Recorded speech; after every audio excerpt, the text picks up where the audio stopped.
Welcome to Thiruvarur பொண்ணு vlogs. எப்பொழுதும் திருவாரூர் பொண்ணில் ஆனந்த் பொட்டிக்கை பற்றி தான் போடுவோம். ஆனால் இப்போ ஒரு புதுவிதமான ஒரு ரெசிபிஸ் இல்லாமல் டெய்லி ரெசிபிஸும் நம்ம அப்லோட் பண்ணலாம். வீக்லி 2 வீடியோஸ் அப்லோட் பண்ணலாம்னு பிளான் பண்ணியிருக்கோம். இப்போ நம்ம என்ன அப்லோட் பண்ண போகிறோம், என்ன பண்ணிகிட்டு இருக்கேன்னா ட்ரெடிஷ்னல் முறையில் நான் வந்து இட்லி பொடி நுணுக்கிறேன். நீங்கள் கேட்பீங்க, என்னங்க இட்லி பொடி எல்லாருக்கும் தான் செய்ய தெரியும், நீங்கள் என்ன இதை போய் ஒரு வீடியோவாக எடுத்து போடுறீங்க? கிடையாது. எல்லோரும் இப்போ உள்ள இட்லி பொடியில் முந்திரி போடுறாங்க, பருப்பு போடுறாங்க, துவரம் பருப்பு, கடலைப்பருப்பு எல்லாமே போடுறாங்க. நானும் அதில் எதுவுமே போடாமல் வெறும் ட்ரெடிஷ்னல் முறையில் வெறும் இட்லி பொடியில் எப்படி இருந்தது அப்போ உள்ள இட்லி பொடியை அதை இப்போ செஞ்சு காமிக்கிறேன். இது வந்து ரெசிபி வந்து என்னோடது கிடையாது. கம்ப்ளீட்டாக சொல்லப்போனால் எங்கள் அக்காவோட மாமியார், அதாவது பேர் சொல்லப்போனால் மிஸ்ஸஸ் பழனி, மீனாட்சி பழனி, அவங்க தான் வந்து எனக்கு வந்து இந்த ரெசிபி சொல்லி கொடுத்தாங்க. என்னோடய அத்தை, எங்கள் அப்பாவோட அக்கா, என்னோடய அத்தை, அவங்களோட கையில் இட்லி பொடினா எனக்கு சின்ன பிள்ளையிலேருந்து ரொம்ப பிடிக்கும். அவங்கள்ட்ட போன வீக் நான் வந்து அவங்க வீட்டுக்கு போயிருந்த போது அவங்க இட்லி பொடி செஞ்சாங்க. அப்போ பக்கத்துலேயே இருந்து நல்லா கவனிச்சுட்டு அதுக்கப்புறம் இப்போ உங்களுக்காக நான் வந்து இந்த இட்லி பொடி செஞ்சு காமிக்கிறேன். நான் செய்கிற மெத்தட்லேயே நீங்கள் செஞ்சு பாருங்கள், ரொம்ப டேஸ்ட்டாக இருக்கும். உண்மையிலே நான் சொல்கிறேன், நீங்கள் வந்து எவ்வளோ தான் வெள்ளை உளுந்தில் இட்லி பொடி நுணுக்குனாலும் இந்த கருப்பு உளுந்தில் இட்லி பொடி செஞ்சு சாப்பிடும்போது ஒரு தனி டேஸ்ட்டு. இப்போ நான் என்னென்ன இதை கடையில் போட்டிருக்கேன்னா, 1 டீஸ்பூன் வந்து நல்லெண்ணெய், செக்கில் ஆட்டின நல்லெண்ணெய் போட்டிருக்கேன். அதுக்கப்புறம் பார்த்திங்கன்னா கருப்பு உளுந்து வந்து டைரெக்டாக வயல்லேருந்து வாங்கி உடச்ச உளுந்து வந்து நான் வந்து 1/4 கிலோ கரெக்டாக சேர்த்துருக்கேன். இதை வந்து நல்லா பொன்னிறமாக நம்ம வறுக்கிறோம். நல்லா வறுப்படட்டும். கேஸ் கொஞ்சம் மீடியம் ஃப்ளேமில் வச்சே வறுங்க. ஃபாஸ்ட்டாக வச்சிங்கன்னா நல்லா வறுப்படாது. இப்படி எண்ணெய் எதுக்கு போடுறோம் அப்படின்னு கேட்டிங்கன்னா, கொஞ்ச நாள் பொடி கெட்டு போகாமல் இருக்கும். கொஞ்சம் எப்படி சொல்கிறது, கொஞ்சம் சாஃப்ட்னஸ் தரும் பொடிக்கு. இல்லைன்னா வரன்னு இருக்கும் பொடி. அதுக்காக தான் லைட்டாக நம்ம எண்ணெய் சேர்க்குறது.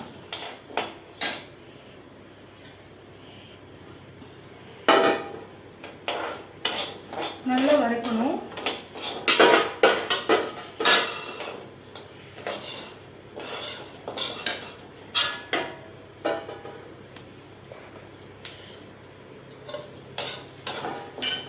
நல்லா பொன்னிறமாக வறுப்பட்டுட்டு இப்போ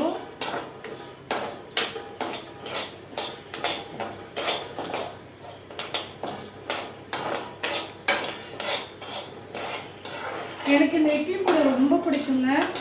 உங்களுக்கும் இட்லி பொடி, இன்னொரு இட்லி பொடி, இந்த இட்லி பொடி நம்ம சொல்கிறோம், பட் இட்லியோட நம்ம தோசையில் இந்த பொடி வச்சு சாப்பிடும்போது தான் டேஸ்ட் வந்து எனக்கு பிடிக்கும். எனக்கு இட்லி பெருசாக பிடிக்காது. நான் தோசையில் வச்சு சாப்பிட்டா எனக்கு ரொம்ப பிடிக்கும்.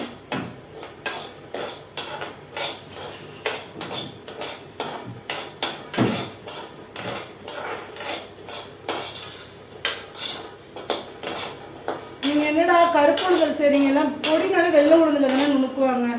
அப்படி கிடையாது. நீங்கள் கருப்பு உளுந்தில் செஞ்சு சாப்பிட்டு பாருங்கள், டேஸ்ட்டு செம்மையாக இருக்கும். நீ பாருங்கள், நல்லா வறுப்பட்டுட்டு பொன்னிறமாக வறுக்கணும் தான். இந்த மாதிரி நல்லா பொன்னிறமாக சுட்டு கையில் போட்டுச்சு. நல்லா பொன்னிறமாக வறுப்படட்டும். இப்போ இதை எடுத்து நம்ம ட்ரான்ஸ்ஃபர் பண்ணிடலாம். வேறு ஒரு பிளேட்டில் போட்டுக்கலாம்.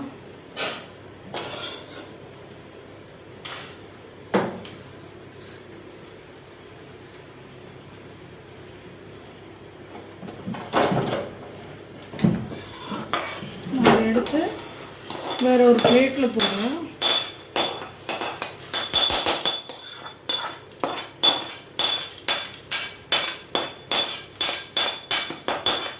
கலர் வந்து கருப்பு உளுந்துங்கிறதுனால உங்களுக்கு நிறைய ரோஸ்ட் ஆன மாதிரி தெரியும். அப்படி கிடையாது. இதெல்லாம் ரோஸ்ட் ஆனால் டேஸ்ட்டு ரொம்ப நல்லாயிருக்கும்.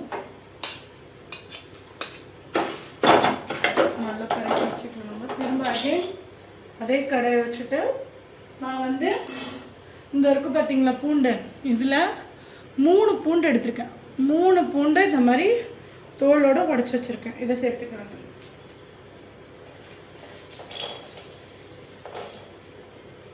நான் வந்து நாட்டு பூண்டு யூஸ் பண்ணுறேன். உங்களுக்கு லட்டு பூண்டுன்னு சொல்கிறது, லட்டு பூண்டு கிடைச்சாலும் நீங்கள் போட்டுக்கலாம். ஆனால் நாட்டு பூண்டில் என்னென்னா டேஸ்ட் நல்லா, ஃப்ளேவர் நல்லாயிருக்கும். அதுக்காக தான் நம்ம நாட்டு பூண்டு யூஸ் பண்ணுறது.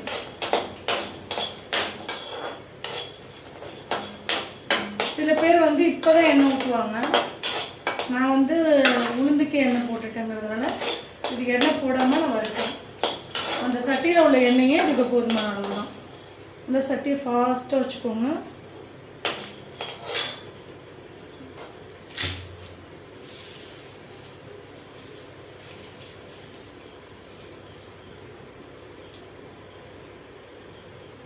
எனக்கு பூண்டு பத்தாதுன்னு தோணுறதுனால இன்னும் கொஞ்சம் போட்டுக்கிறேன். சட்டியில் போட்டதுக்கப்புறம் இப்போ 10 போட்டுக்கிறேன்.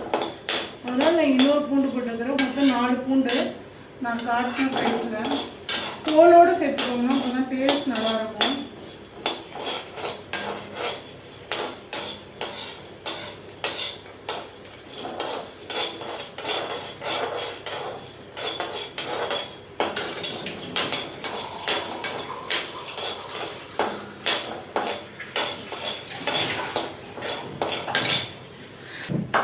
ஓகே, இன்னும் சில விஷயங்கள்.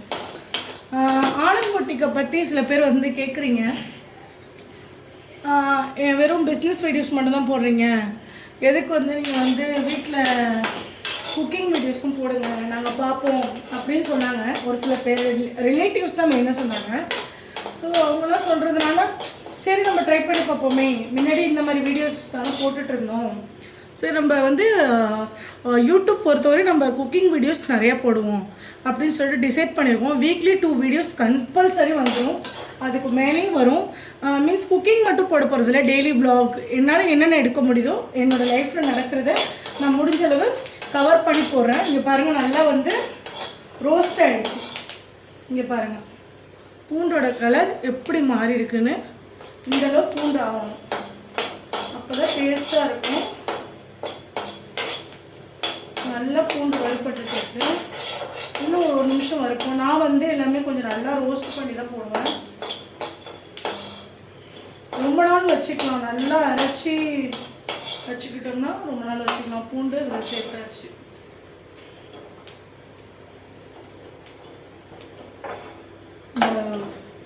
இந்த கடை வந்து பிடிக்கவே முடியாது, அவ்வளோ சூடு ஏறும். பார்த்து ரொம்ப கேர்ஃபுல்லாக தான் பிடிக்கணும். பூண்டு போட்டாச்சு. நெக்ஸ்ட்டு என்ன சேர்க்குறோன்னா, அதே கடாயில் இங்கே பாருங்கள் கரெக்டாக ஒரு கைப்பிடி, அதுக்கு மேலே கொஞ்சம் கருவேப்பிலை. நான் கருவேப்பிலை என்கிட்ட இருந்தளவு சேர்த்துருக்கேன். உங்ககிட்ட நிறைய இருந்துச்சுன்னா இன்னும் நீங்கள் எவ்வளோ வேணால் போட்டுக்கலாம். கருவேப்பிலை எந்தளவு போடுறீங்களோ அந்தளவு ரொம்ப நல்லது தான். இப்போலாம் கருவேப்பிலையும் ட்ரெண்டிங் தானே. கருவேப்பிலை இருக்கட்டும், நெல்லிக்காய் இருக்கட்டும், இவங்கெல்லாம் ட்ரெண்டிங்கில் இருக்காங்க இப்போது. அதுக்கு தகுந்தது நீங்கள் கருவேப்பிலை எவ்வளோ வேணால் சேர்த்துக்கலாம். நான் வாய்ஸ் ஓவர் எப்பொழுதும் தனியாக தான் கொடுப்பேன் எல்லா வீடியோக்கும். பிகாஸ் அப்போ தான் வந்து சைடில் எந்த வால்யூமும் இருக்காது அப்படின்ட்டு. ஆனால் இந்த டைம் நான் புதுசாக ட்ரை பண்ணலாம், நம்ம வந்து சமைச்சிக்கிட்டே வந்து பேசிக்கிட்டே பண்ணுவோம் அப்படின்னு சொல்லிட்டு நான் பேசிக்கிட்டே பண்ணுவேன். எனக்கு அதிக ஃபாலோவர்ஸ் கிடையாது சொல்லப்போனால். இன்ஸ்டாலையும் இருக்கட்டும், யூடியூப்லேயும் இருக்கட்டும். பிகாஸ் ஆனால் எனக்கு மீடியா ரொம்ப பிடிச்சிருக்கு வீடியோ போடுறதுக்கு. இது ஒரு என்டர்டெயின்மெண்ட்டாக இருக்குங்கிறதுக்காக தான் நான் பண்ணிகிட்ருக்கேன். உங்களுக்கு இதுக்கப்புறம் பிடிச்சிச்சின்னா சப்ஸ்கிரைப் பண்ணிக்கோங்க கண்டிப்பாக. அப்புறம் இன்ஸ்டாவில் போய்ட்டு ஃபாலோ பண்ணிக்கோங்க. தொடர்ந்து வீடியோ வரும் பாருங்கள். நல்லா வந்து நம்ம எண்ணெய் ஊற்றிக்கலாம் இதில் வேணாம். ஆனால் எண்ணெய் பெருசாக எனக்கு அதில் வந்து எண்ணெய் இருக்கிறதுனால இதில் எண்ணெய் பெருசாக சேர்க்குறதுக்கு எனக்கு விருப்பம் இல்லை. உங்களுக்கு தோணுச்சுன்னா கண்டிப்பாக நீங்கள் சேர்த்துக்கோங்க எண்ணெய்.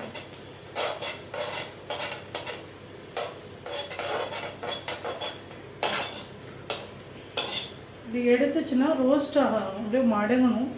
இன்னும் இது வறுப்படுங்க. கொஞ்சோண்டு எண்ணெய் சேர்த்துக்கிறேன். கொஞ்சம் நீங்கள் பாருங்கள், ஒரு குட்டி டீஸ்பூன் அளவு நான் எண்ணெய் சேர்த்துக்கிறேன். சும்மா அது கோட்டிங் வரதுக்காக மட்டும், அதோட ஒரு கிறிஸ்பினஸ்க்காக மட்டும் நான் எண்ணெய் சேர்த்துக்கிறேன். இங்கே பார்த்தீங்கன்னா அது நல்ல ஒரு கோட்டிங் ஆகி ஒரு இதாக வரணுங்கிறதுக்காக நான் எண்ணெய் சேர்த்துக்கிட்டேன்.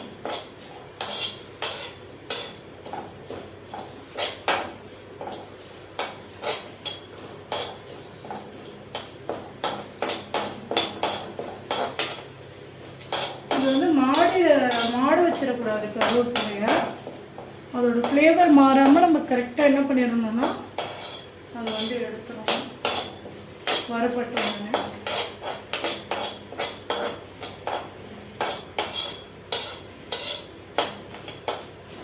இன்னும் ஒரு சில இது ஃப்ளேவர் இன்னும் வறுப்படலை.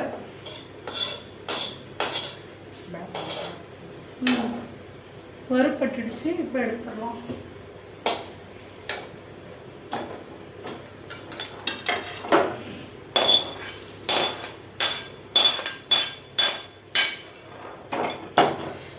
சூடாக இருக்குது கடாய். சரி, இதே கடாயில் நம்ம 20லேருந்து 25 நான் காரம் கம்மியாக போட்டிருக்கேன். காம்பு கிள்ளிட்டு தான் போடணும். காம்பு கிள்ளிட்டு போட்டு வறுத்துக்கோங்க.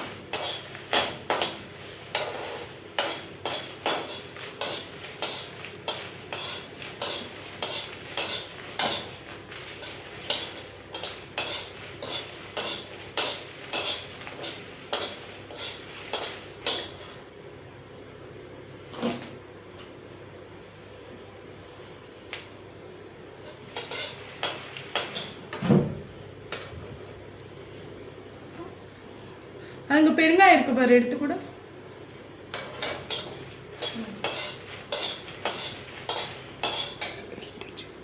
எல்ஜி பெருங்காயம் தான் யூஸ் பண்ணுறோம். பிராட் கான்ஷியஸ்லாம் கிடையாது. எங்கள் ஊரில் இதுதான் நல்லாயிருக்கும், அதான் யூஸ் பண்ணிட்டுருக்கோம். மிளகா நல்லா வறுப்படணுங்க. அதே மாதிரி நல்ல மிளகா வாங்கிக்கோங்க. சில மிளகாவில் பூச்சி இருக்கும். பூச்சி மிளகா பயன்படுத்தாதீங்க. எனக்கு எப்பயுமே பொடி நுணுக்கும் போது ஒரு விஷயம் ஞாபகம் வரும். சொன்னால் சிரிப்பீங்க. எனக்கு வந்து ஃபஸ்ட்டு ப்ரெக்னன்சி டைமில் எனக்கு இட்லி பொடினா ரொம்ப பிடிக்கும். அப்போ வந்து எனக்கு கம்ப்ளீட்டாக சமைக்க தெரியாதுன்னு சொல்ல மாட்டேன், சமைக்க தெரியும். ஆனால் இந்த இட்லி பொடி நுணுக்கிறதுலாம் ரொம்ப பெரிய விஷயம் அப்படின்ட்டு எனக்கு தெரியாமல் இருந்தது. அப்போ எங்கள் அம்மாவட்ட வந்து எங்கள் அம்மாட்ட வந்து கேட்டேன், அம்மா எனக்கு இட்லி பொடி நுணுக்கணும், ஜாமான் வாங்கிட்டு வரேன், எழுதி கொடுங்க. எங்கள் அம்மா என்ன பண்ணிட்டாங்க, நம்ம பிள்ளைக்கு தான் எல்லாமே தெரியும்னு நினச்சிட்டு ரேண்டமாக வந்து அப்படியே வந்து ஜாமான் சொல்லிட்டாங்க. மிளகா வாங்கிக்கோ, உளுந்து வாங்கிக்கோ, பூண்டு கருவேப்பிலை இதெல்லாம் இருந்தால் பொடி நுணுக்கலாம், பூண்டு கருவேப்பிலை இது மிளகா இதெல்லாம் இருந்தால் பொடி நுணுக்கலாம் அப்படின்னு எங்கள் அம்மா ரேண்டமாக சொல்லிட்டாங்க. சொன்னோடனே நான் என்ன பண்ணேன், ஒரு துணியை வச்சு இதெல்லாம் எடுத்துருங்க, க்ளீன் பண்ணிக்கோங்க, இதில் உள்ள விதையெல்லாம் எடுத்துகிட்டு அப்புறம் எங்கள் அம்மா என்ன சொன்னாங்க, வாங்கிட்டு வந்தேன். நான் என்ன பண்ணேன் தெரியுமா, 1/2 கிலோ மிளகா, 2 கிலோ உளுந்து, பூண்டு 1 கிலோ, கருவேப்பிலை பெரிய பத்தை எல்லாம் வாங்கிட்டு வீட்டுக்கு வந்து எங்கள் அக்காக்கிட்டே எங்கள் அம்மாட்டையும் கொடுத்து, இது பெருங்காயம் போட்டிருக்கேன், இப்போது பெருங்காயம் போட்டிருக்கேன், எல்லாத்தையும் கொடுத்து எங்கள் அம்மாட்ட அம்மா பொடி நுணுக்கி கொடுமான்னு சொன்னேன். எங்கள் அம்மா ஒரே சிரிப்பு. இப்போ வந்து உப்பு போடுறேன். எப்போ பொடி நுணுக்கினாலும் இது வந்து எனக்கு ஞாபகம் வரும். நான் தேவைக்கேற்ப சால்ட்டு. நீங்கள் கேட்பீங்க என்ன சால்ட்டு வறுக்குறது, உப்பையும் வறுத்திங்கன்னா நல்லாயிருக்கும்.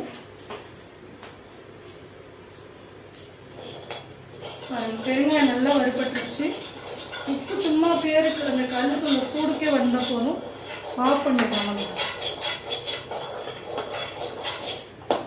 ஆஃப் பண்ணிவிட்டு இந்த வறுத்து வச்சுருக்கோம் பார்த்தீங்களா, இந்த இது மொத்தத்தையும் எடுத்து இதில் கொட்டுங்க.